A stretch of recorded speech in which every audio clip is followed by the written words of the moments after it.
Chapter 7 से शुरू करना है हम लोग को। चलिए, कर है परंपरा का मूल्यांकन। कलर इसे कर लेते हैं ग्रीन। प्रश्न कर है कि एक भाषा बोलने वाली जाति की तरह अनेक भाषाएं बोलने वाले राष्ट्र की भी असीमित होती है। यह किस शीर्षक पाठ का पंक्ति है? ऑप्शन ए भारत स्वयं क्या सीखे, बी नाखून क्यों बढ़ते, सी नागरिक लिपि, डी परंपरा का मूल्यांकन। आंसर होगा डी परंपरा का मूल्यांकन। याद रखिएगा, ऐसे प्रश्नों को ध्यान से पढ़िएगा। कहने का मतलब ये है, अभी तो आप इसको बता दिए परंपरा का मूल्यांकन, कैसे आपको हमसे परंपरा का मूल्यांकन ही करवा रहे हैं, इसीलिए आप बता दिए। लेकिन दोस्त एग्जाम में पूछेगा तो आपको नहीं पता चलेगा कहाँ से पूछा है। तो ऐसे प्रश्नों को आप सतर्क होकर मारिएगा। अगला प्रश्न कह रहा है कि यदि मनुष्य परिस्थिति का नियामक नहीं है तो परिस्थितियां भी मनुष्य की नियामक नहीं है। यह कथन किस लेखक का है? ऑप्शन है Hazari Prasad Dwivedi, B Gunakar Mule, C Ramvilas Sharma, D Max Muller. Answer होगा सी रामविलास शर्मा। अगला प्रश्न कर रहा है कि लेखक रामविलास शर्मा कब से कब तक भारतीय प्रगतिशील लेखक संघ के महामंत्री रहे? ऑप्शन है 1948 से लेकर 1952 तक, बी 1949 से लेकर 1953 तक, सी 1950 से लेकर 1951 तक, डी 1947 से लेकर 1952 तक। आंसर होगा डी 1947 से लेकर 1952 तक।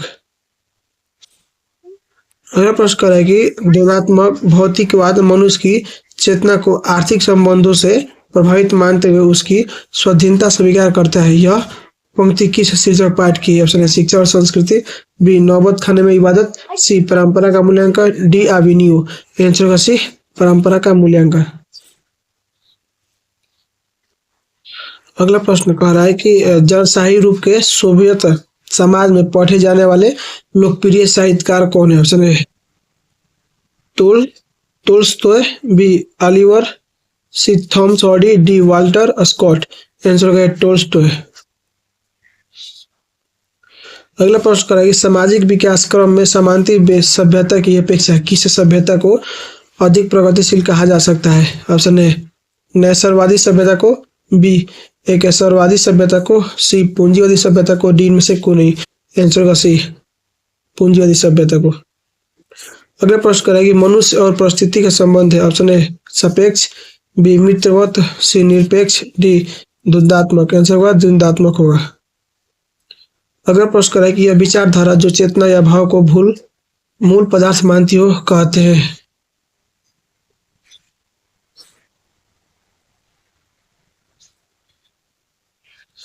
ए मार्क्सवाद, बी निबीवाद, सी समाजवाद, डी भौतिकवाद। आंसर होगा डी भौतिकवाद।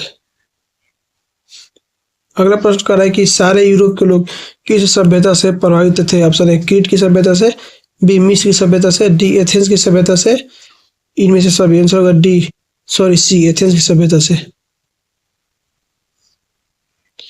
अगला प्रश्न कर रहा है कि शैली और ब्यारन कहाँ के रहने वाले थे? ऑप्शन है अमेरिका के, बी यूनान के, सी अफ्रीका के, डी भारत के। आंसर होगा बी यूनान के।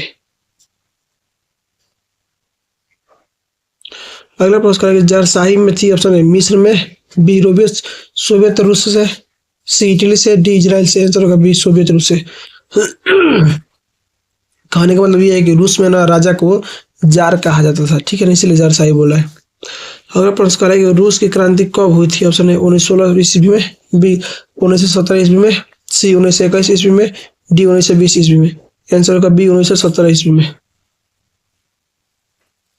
अगला प्रश्न कह रहा है कि व्यास जी और वाल्मीकि जी की रचना है क्रमशः ए गीता रामायण, बी उपनिषद महाभारत, सी रामायण महाभारत, डी महाभारत रामायण। आंसर होगा गीता रामायण। अगला प्रश्न कर रहा है कि परंपरा का मूल्यांकन पाठ के लेखक है। ऑप्शन है रामविलास शर्मा, बी नमोसर सिंह, सी जगदीश गुप्त, डी डॉक्टर नागेंद्र। आंसर होगा हमारा ए रामविलास शर्मा। अगला प्रश्न कर रहा है कि प्रगतिशील आलोचना का विकास होता है। ऑप्शन है धर्म के ज्ञान से, बी साहित्य की परंपरा से, साहित्य की परंपरा ज्ञान से, सी कला के ज्ञान से, डी इतिहास के ज्ञान से। आंसर होगा बी साहित्य की परंपरा के ज्ञान से। अगला प्रश्न कर रहा है कि सभ्यता का हर स्तर क्या होता है? ऑप्शन ए धर्म युद्ध, बी कर्म युद्ध, सी वर्ग युद्ध, डी द्वंद्व युद्ध। आंसर होगा सी वर्ग युद्ध।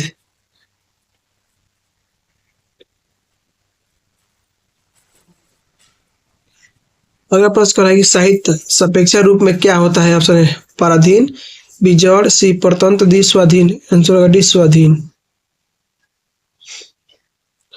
अगला प्रश्न कर रहा है कि एथेंस किस महादेश में है? ऑप्शन है Europe, B Asia, C America, D Australia. Answer होगा यूरोप। अगला प्रश्न करें कि वायरन किस भाषा के कवि? ऑप्शन है हिंदी, बी संस्कृत, सी अंग्रेजी, डी फ्रेंच। आंसर होगा सी अंग्रेजी। अगला प्रश्न करें कि निराला की साहित्य साधना किसकी कृति? ऑप्शन है दूधना सिंह की, बी रघुवर साय की, सी रामविलास शर्मा, डी मुक्तिबोध। आंसर होगा सी रामविलास शर्मा। अगला प्रश्न करें कि परंपरा का मूल्यांकन निबंध किस पुस्तक से संकलित है? ऑप्शन है भाषा और समाज, बी परंपरा का मूल्यांकन, सी भारत की भाषा समस्या, डी प्रेमचंद और उनका युग। आंसर होगा बी परंपरा का मूल्यांकन। अगला प्रश्न कराएंगे दूसरों की नकल कर लिखा गया साहित्य कैसा होता है? ऑप्शन है उत्तम, बी मध्यम, सी अधम, डी व्यंग। आंसर होगा सी अधम। अगला प्रश्न करेंगे राफाल, लियोनार्डो द विंदी और एंजेलो किसकी देन है? ऑप्शन है इंग्लैंड की, बी फ्रांस की, सी इटली की, डी यूनान की। आंसर होगा सी इटली की। अगला प्रश्न करेंगे शेक्सपियर कौन था? ऑप्शन है नाटककार, बी कहानीकार, सी उपन्यासकार, डी निबंधकार। आंसर होगा नाटककार। अगला प्रश्न करेंगे निराला की साहित्य साधना कितने खंडों में उचित की गई है? ऑप्शन है 2 खंडों में, बी 3 खंडों में, सी 4 खंडों में, डी 5 खंडों में। आंसर होगा बी 3 खंडों में। अगला प्रश्न करेंगे लेखक रामविलास शर्मा का जन्म कब हुआ? ऑप्शन है 10 अक्टूबर 1912 को, बी 12 अक्टूबर 1914 को, सी 14 अक्टूबर 1916 को, डी 16 अक्टूबर 1918 को। आंसर होगा 10 अक्टूबर 1912 को।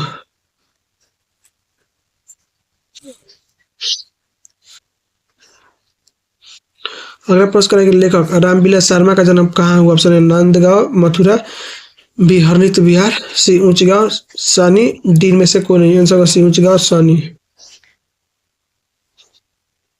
अगला प्रश्न करेंगे प्रेमचंद और उनका युग किनकी रचना है? ऑप्शन है प्रेमचंद, बी डॉक्टर रामविलास शर्मा, सी Dinkar, D doctor Murli Manohar Joshi. Answer होगा बी डॉक्टर रामविलास शर्मा। अगला प्रश्न करेंगे रामविलास शर्मा को किस कृत के लिए साहित्य पुरस्कार प्राप्त हुआ? ऑप्शन है प्रेमचंद और उनका युग, बी नई कविता और आस्तिवाद, सी निराला का साहित्य साधना, डी भारतेंदु हरिश्चंद्र। आंसर होगा सी निराला का साहित्य साधना। अगला प्रश्न करेंगे लैटिन कवि कौन है? ऑप्शन है वर्जिल, बी वायरन, सी शेक्सपियर, डी रेनर रेनर मारिया हल्के। आंसर होगा ए वर्जिल। अगला प्रश्न करेंगे तार सप्तक में कितने कवियों का कविता संग्रहित? ऑप्शन है 4, बी 5, सी 6, डी 7। आंसर होगा डी 7। अगला प्रश्न करेंगे अगेन ने तार सप्तक कब संपादित किया? ऑप्शन है 1941 में, बी 1943 में, सी 1945 में, डी 1947 में। आंसर होगा बी 1943 में। अगला प्रश्न करेंगे शर्मा जी ने पुरस्कार की राशि किसे दान स्वरूप दी? ऑप्शन है गरीबों को, बी बेरोजगारों को, सी भारत सरकार को, डी राज्य सरकार को। आंसर होगा सी भारत सरकार को।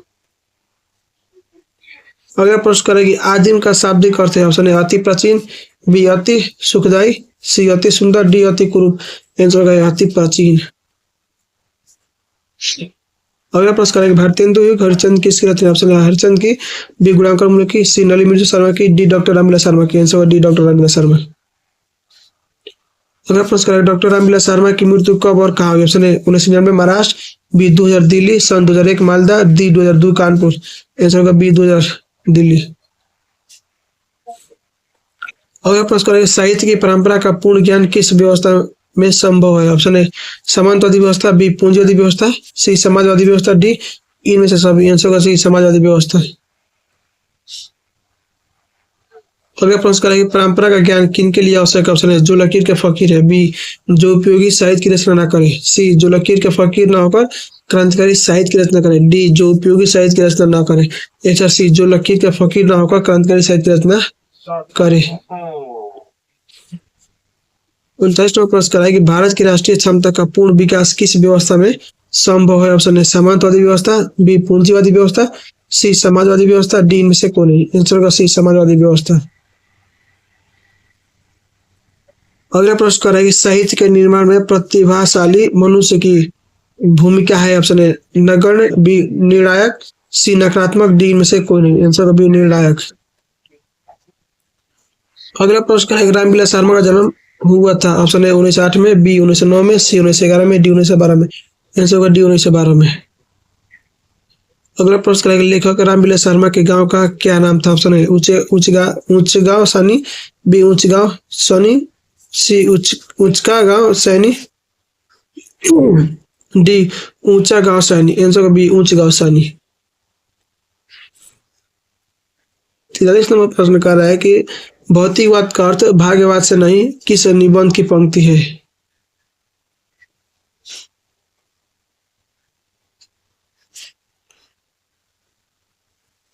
ऑप्शन ए नागरिक लिपि, बी परंपरा का मूल्यांकन, सी श्रम विभाजन और जाति प्रथा, डी नाखून क्यों बढ़ते हैं। आंसर होगा बी परंपरा का मूल्यांकन। अगला प्रश्न कर रहा है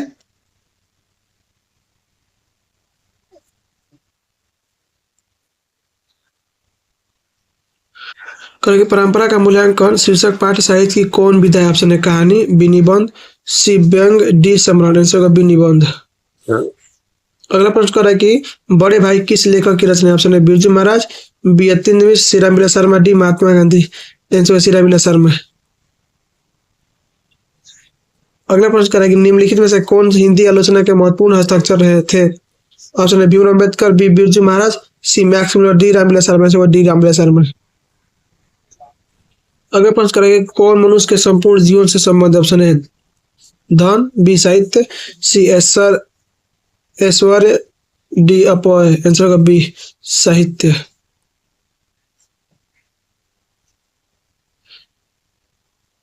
चैप्टर 8 जीत जीत मैं नहीं रखता हूं।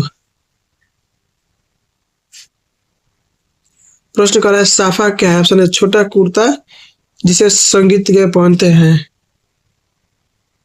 जिसे छोटा कुर्ता जिसे संगीत के जो गाना गाते हुए पहनते हैं।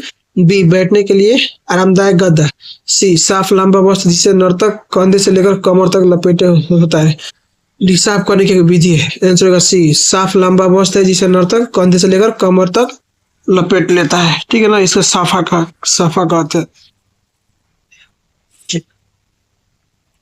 प्रश्न कर रहा है कि बिरजू महाराज अपना सबसे बड़ा जज किसको मानते थे। ऑप्शन है बाबूजी को, बी यामा को, सी ताऊ को, डी पत्नी को। आंसर होगा बी यामा को।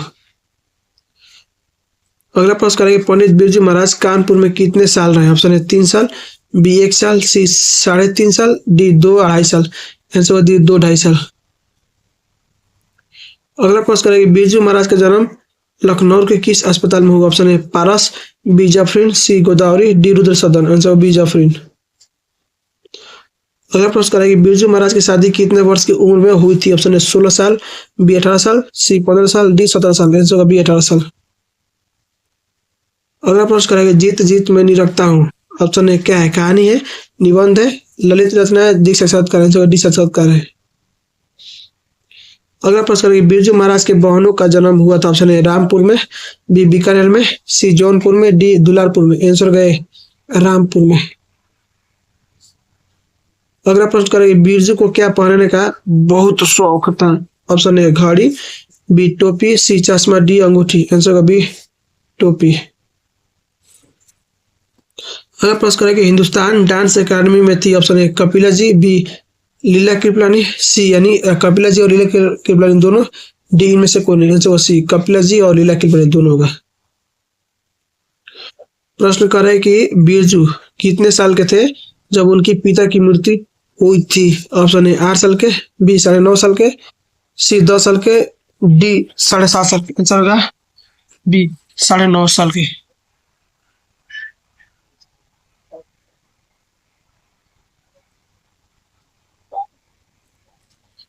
अगला प्रश्न कह रहा है कि बिरजू ने अपने पिता के साथ आखिरी प्रोग्राम कहाँ पर किया था। ऑप्शन है मैनपुरी में, बी जोधपुर में, सी जौनपुर में, डी उदयपुर में। आंसर है मैनपुरी में।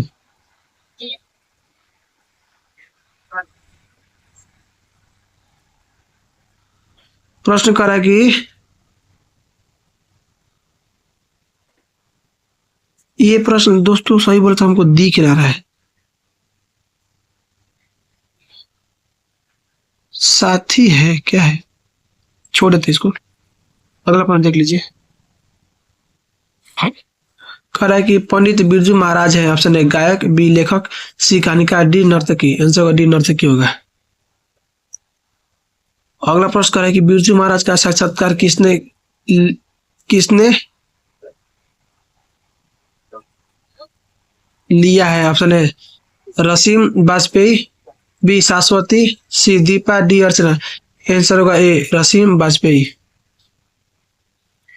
अगला प्रश्न कर रहा है कि बिरजू महाराज का जन्म कहाँ हुआ था। ऑप्शन है इलाहाबाद, बी लखनऊ, सी कानपुर, डी पटना। आंसर होगा बी लखनऊ।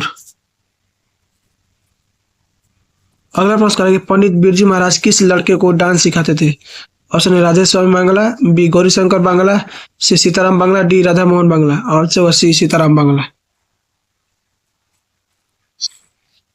प्रश्न करें कि इनमें कौन पंडित बिरजू महाराज की शिष्या नहीं थी। ऑप्शन है शाश्वती, बी रसीम वाजपेयी, सी दुर्गा, डी अनुराधा। आंसर होगा डी अनुराधा होगा। अगला प्रश्न करेंगे पंडित बिरजू महाराज की गुरुवाइन कौन थी। ऑप्शन है उनकी माँ, बी उनकी चाची, सी उनकी बहन, डी उनकी मौसी। आंसर होगा ए उनकी माँ। अगला प्रश्न है जब पंडित बिरजू महाराज को संगीत नाटक अकादमी अवार्ड मिला तब उनकी उम्र क्या थी। 27 वर्ष, बी 26 वर्ष, सी 25 वर्ष, डी 24 वर्ष। आंसर होगा 27 वर्ष। प्रश्न करेंगे शंभू महाराज बिरजू महाराज के कौन थे। ऑप्शन है मौसा, बी भाई, सी पिता, डी चाचा। आंसर होगा डी चाचा होगा। अगला प्रश्न करेंगे बिरजू महाराज को संगीत नाटक अकादमी पुरस्कार कब प्राप्त हुआ। ऑप्शन है 1965 में, बी 1968 में, सी 1970 में, डी 1972 में। आंसर होगा ए 1965 में। अगला प्रश्न करेंगे नट रंग पत्रिका का संबंध है। ऑप्शन है नाटक, बी खेल जगत, सी कहानी, डी रंग कर्म। आंसर होगा डी रंग कर्म। अगला प्रश्न करेंगे बिरजू महाराज की ख्याति किस रूप में। ऑप्शन है शहनाई वादक, बी नर्तक, सी तबला वादक, डी संगीतकार। आंसर होगा बी नर्तक। अगला प्रश्न करेंगे बिरजू महाराज किस शैली के नर्तक है। ऑप्शन है कथक, बी मणिपुरी, सी कुचिपुड़ी, डी कारवा। आंसर होगा ये कथक होगा।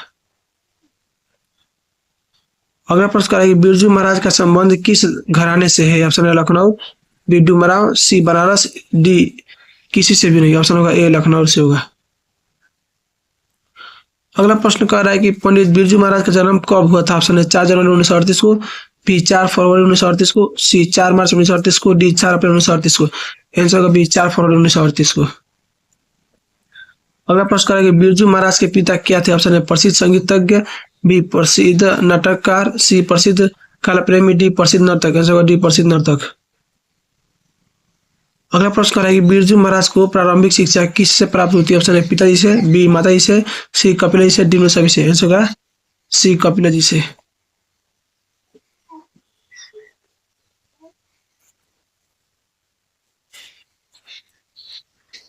प्रश्न करेंगे लखनऊ में उनकी मुलाकात किससे हुई। ऑप्शन है भाई से, बी पिताजी से, सी कपिला जी से, डी में से कोई नहीं। आंसर होगा सी कपिला जी से।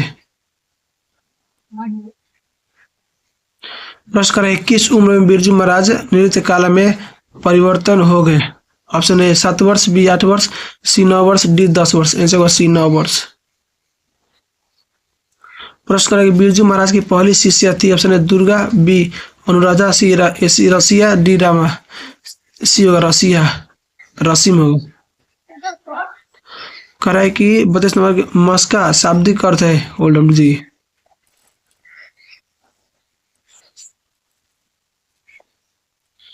प्रश्न कह रहा है कि मस्का का शाब्दिक अर्थ है। ऑप्शन है मक्खन, बी मलाई, सी दूध, डी मिठाई। आंसर होगा ए मक्खन।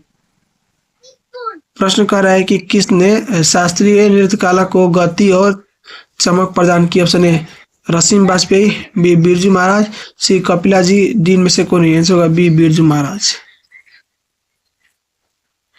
अगला प्रश्न कह रहा है कि पंडित बिरजू महाराज लखनऊ घराने की किस पीढ़ी के कलाकार थे। ऑप्शन है छठी पीढ़ी, बी 7वीं पीढ़ी, सी 9वीं पीढ़ी, डी 8वीं पीढ़ी। आंसर होगा बी 7वीं पीढ़ी। अगला प्रश्न कर रहा है कि नेपाल में बिरजू महाराज के एक रिश्तेदार थे जिनका नाम था तुमकालाल, बी चुनुलाल, सी हरिलाल, डी झुमकालाल। डी होगा झुमकलाल। अगला प्रश्न करा है कि बिरजू महाराज को संगीत भारतीय से जुड़ने में किसका योगदान था? ऑप्शन ए पिताजी का, बी माता जी का, सी कपिल जी के, डी इनमें से कौन नहीं? आंसर सी कपिल जी का। प्रश्न करा है कि बिरजू महाराज की कितनी संतानें थी? Option A 2, B 3, C 4, D इनमें से कौन नहीं? आंसर होगा ए 2। अगला प्रश्न कह रहा है कि बिरजू महाराज के चाचा का नाम क्या था? Option A Shambhu Maharaj, B Godu Maharaj, Godeshwar Maharaj, C Shri Maharaj, D Vishnu Maharaj. Answer गए शंभू महाराज। अगला प्रश्न है शंभू महाराज बिरजू महाराज के कौन थे? ऑप्शन ए मौसा, बी भाई, सी चाचा, डी पिता। आंसर होगा सी चाचा होगा। प्रश्न कह रहा है कि बिरजू महाराज के ठुमरिया किससे सीखी? ऑप्शन ए अम्मा से, बी बाबूजी से, सी चाचा से, डी मामा से। आंसर होगा अम्मा से। प्रश्न कर रहा है कि बिरजू महाराज ने कितने प्रोग्राम करके बाबूजी की 10वीं और 13वीं कराई? Option A 2, B 3, C 4, D 5। Answer होगा 2। ऑप्शन नंबर ए होगा 2। प्रश्न कर रहा है कि बिरजू महाराज का संबंध ऑप्शन ए बांसुरी वादन से, सी तबला वादन से, डी कथक नृत्य से, डी संतूर वादन से। आंसर होगा सी कथक नृत्य से। अगला प्रश्न कर रहा है कि बिरजू महाराज खुद को किसका शागिर्द मानते थे? ऑप्शन ए पिता का, बी का माँ का, सी मामा का, डी भाई का। आंसर होगा ए पिता का। प्रश्न करें बिरजू महाराज को तालीम किससे मिली? ऑप्शन ए दादा से, बी बाबू से, सी नाना से, डी चाचा से। आंसर होगा बी बाबूजी से। 50वां करा कि जीत जीत मैं नहीं रखता हूँ पाठ के लेखक कौन है? Option A Yatendra Mishra, B Mahatma Gandhi, C Ramakant, D Pandit Birju Maharaj. Answer होगा बी पंडित बिरजू, डी पंडित बिरजू महाराज। प्रश्न कर 40 नंबर की जब दिल्ली में हिंदू मुस्लिम दंगे होने लगे थे तो डर के मारे बिरजू महाराज और उनकी अम्मा कहाँ गए? Option A Allahabad, B Calcutta, C Lucknow, D Punjab. Answer होगा सी लखनऊ।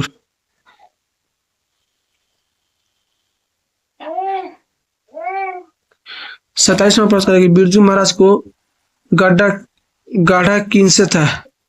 गड्ढा किसने बांधा? गड्ढा किसने बांधा? ए उनके चाचा ने, बी उनके गुरु ने, सी उनके बाबूजी ने, डी उनकी माताजी ने। सी उनकी बाबूजी होगा। प्रश्न कह रहा है कि नट रंग शीर्षक पत्रिका की संपादक कौन? ऑप्शन है बाला सरस्वती, बी रसीम वाजपेयी, सी सीतार देवी, डी मृणालिनी साराभाई। आंसर होगा बी रसीम वाजपेयी। चैप्टर 8 हो गया हमारा और चैप्टर 9 में देखते हैं कितना प्रश्न है। फिर मछली है।